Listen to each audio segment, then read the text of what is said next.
உங்கள் சேனலில் வந்து பண்ணணும்னு ரொம்ப ஆசை. நிறைய விஷயம் வந்து ட்ரை பண்ணியிருக்கேன், பட் எனக்கு கிடைக்கல. இன்னொன்று என்னென்னா, நான் டான்ஸ் ஸ்டூடியோ வந்து 5 இயர்ஸாக ரன் பண்ணிட்டு இருக்கிறேன். மதுரையில் தான் பண்ணிட்டு இருக்கேன். நிறைய ஸ்டூடெண்ட்ஸ் வந்து என்கிட்ட படிச்சுட்டு இருக்காங்க.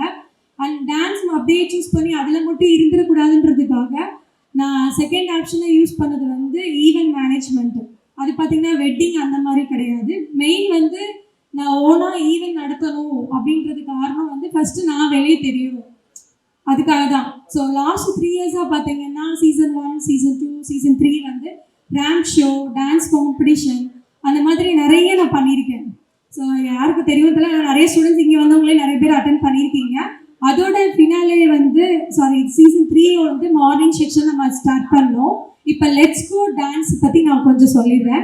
லெட்ஸ் கோ டான்ஸுன்றது வந்து நானும் சூர்யாவும் சேர்ந்து எடுத்த ஒரு முடிவு. ஏன் அப்படின்னா சூர்யா வந்து சூப்பராக டான்ஸ் பண்ணுவாங்க, ரொம்ப பிடிக்கும்.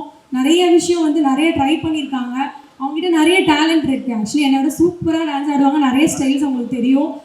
நான் பார்ட்னர்ஷிப் வந்து எனக்கு பிடிக்காது, ஓப்பனாக சொல்ல போனால். லாஸ்ட் 3 இயர்ஸாக வந்து தனியாக தான் ரன் பண்ணேன். 2 இயர்ஸாக வந்து பார்த்திங்கன்னா சூர்யாவோட சப்போர்ட்டில் வந்து கொஞ்சம் எனக்கு பெட்டராக ஃபீல் பண்ணேன். நல்ல ஒரு ஃப்ரெண்ட்ஷிப் வந்து ட்ராவல் ஆச்சு. ஸோ நானும் சூர்யா வந்து நிறைய ஆடிஷன் ட்ரை பண்ணோம்.